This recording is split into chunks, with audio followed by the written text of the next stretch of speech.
આકાશવાણી અમદાવાદ વડોદરા હવે પ્રસ્તુત છે તાપી જિલ્લાનો સમાચારપત્ર, જેના લેખક છે નીરવ કંસારા।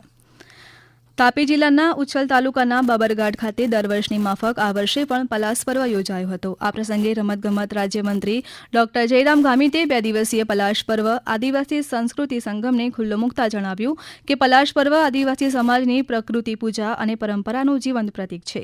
આ પર્વમાં વિવિધ ગ્રુપો તથા કલાકારો દ્વારા આદિવાસી સમાજની ભવ્ય અને ભાતીગળ સંસ્કૃતિ, પરંપરાગત સંગીત કલા અને પ્રાચીન વાદ્યકલાના સૂર રેલાયા હતા, જેમાં આદિવાસી વાદ્યોના તાલે કલાકારોએ મંત્ર મુગ્ધ કરનારી પ્રસ્તુતિઓ કરી હતી। 13મી માર્ચે પીએમ કિસાન ઉત્સવ દિવસ તરીકે ઉજવી દેશવ્યાપી કાર્યક્રમ કરવામાં આવ્યો હતો, જેને લઈને તાપી જિલ્લામાં પણ તમામ તાલુકા મથકો પર કાર્યક્રમો યોજવામાં આવ્યા હતા। આ કાર્યક્રમ અંતર્ગત તાપી જિલ્લાના કુલ 90,767 ખેડૂત કુટુંબોને 19.58 કરોડ રૂપિયાની સહાય 22મા હપ્તા તરીકે પ્રધાનમંત્રીના હસ્તે વર્ચ્યુઅલી જારી કરવામાં આવ્યું હતું। તાપી જિલ્લાના મુખ્ય મથક વ્યારા ખાતે પદ્મશ્રી રમીલાબેન ગામિતના અધ્યક્ષસ્થાને આંતરરાષ્ટ્રીય મહિલા દિવસની ઉજવણીના ભાગરૂપે મહિલા સંમેલનનું કાર્યક્રમનું આયોજન કરવામાં આવ્યું હતું। મહિલાઓને આર્થિક અને સામાજિક રીતે વધુ સશક્ત બનાવવા માટે સરકાર દ્વારા અમલમાં મુકાયેલી વિવિધ કલ્યાણકારી યોજનાઓની જાણકારીની સાથે સમાજમાં ઉત્કૃષ્ટ કામગીરી કરનારી તાપી જિલ્લાની મહિલાએ પ્રેરણાદાયી ઉદ્બોધન કરી ઉપસ્થિત મહિલાઓનું મનોબળ વધાર્યું હતું। તાપી જિલ્લાના સોનગઢ ખાતે 31મો આદિવાસી મહોત્સવ યોજાયો હતો। આ મહોત્સવમાં ગુજરાત ઉપરાંત મહારાષ્ટ્ર, રાજસ્થાનના કલાકારોએ પોતાની વિવિધ સાંસ્કૃતિક કૃતિઓ રજૂ કરીને દર્શકોને મનમોહિત કર્યા હતા। ગુજરાતની પૂર્વ પટ્ટીમાં વસતા વિવિધ આદિવાસી સમુદાયના લોકો સહિત રાજસ્થાન, મહારાષ્ટ્રમાં વસતા આદિવાસીઓ દ્વારા તેમના પારંપરિક સંસ્કૃતિની વિવિધ કૃતિઓનું પ્રદર્શન કરવામાં આવ્યું હતું।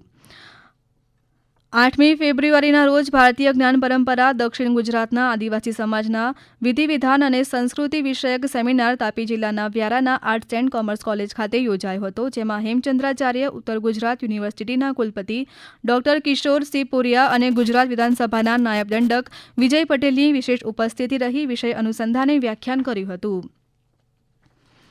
તાપી જિલ્લાના નિઝરગઢ ખાતે સંકલિત બાળ વિકાસ યોજના કચેરી દ્વારા સાથે મળીએ પેઢી બદલીએ શીર્ષક હેઠળ આંગણવાડી કાર્યકરો અને સુપરવાઇઝરો માટે social and behaviour change communication તથા માર્ગદર્શન કાર્યક્રમ યોજાયો હતો। આ પ્રસંગે મોટિવેશનલ સ્પીકર નીરજ નાઈકે કાર્યકરોને ફરજ નિષ્ઠાપૂર્વક નિભાવવા અને સકારાત્મક સંકલ્પ શક્તિ સાથે કાર્ય કરવા પ્રોત્સાહિત કર્યા હતા। તાપી જિલ્લાના વડામથક વ્યારા ખાતે પશ્ચિમ રેલવેના જનરલ મેનેજર પ્રદીપ કુમારે મુલાકાત લીધી હતી। આ દરમિયાન તેમણે સુરતના ઉધનાથી મહારાષ્ટ્રના નંદરબાર રેલવે સ્ટેશન વચ્ચે આવતા મહત્વના સ્ટેશનોની પણ મુલાકાત લીધી અને જરૂરી સૂચનો કર્યા હતા।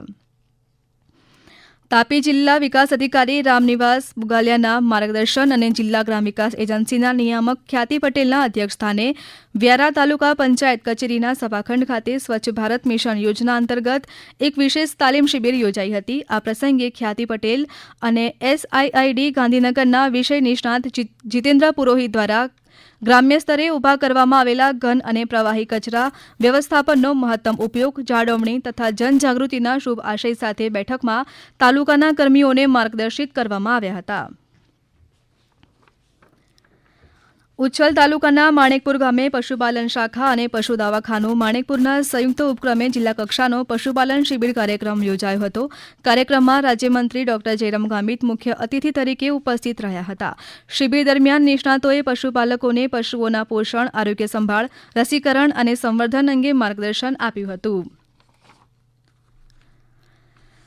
તાપી જિલ્લાના ખેડૂતોના જ્ઞાનવર્ધન માટે આત્મા પ્રોજેક્ટ દ્વારા નવસારી કૃષિ યુનિવર્સિટી ખાતે પ્રેરણા પ્રવાસ યોજાયો હતો। આ પ્રવાસ દરમિયાન ખેડૂતોએ યુનિવર્સિટીના વિવિધ વિભાગોની મુલાકાત લઈ આધુનિક ખેતી અને પદ્ધતિઓનું જીવંત નિદર્શન મેળવ્યું હતું। આપ સાંભળી રહ્યા હતા તાપી જિલ્લાનો સમાચાર પત્ર, જેના લેખક હતા નીરવ કંસારા। આ પ્રસારણ આકાશવાણીના અમદાવાદ વડોદરા કેન્દ્ર પરથી કરવામાં આવ્યું।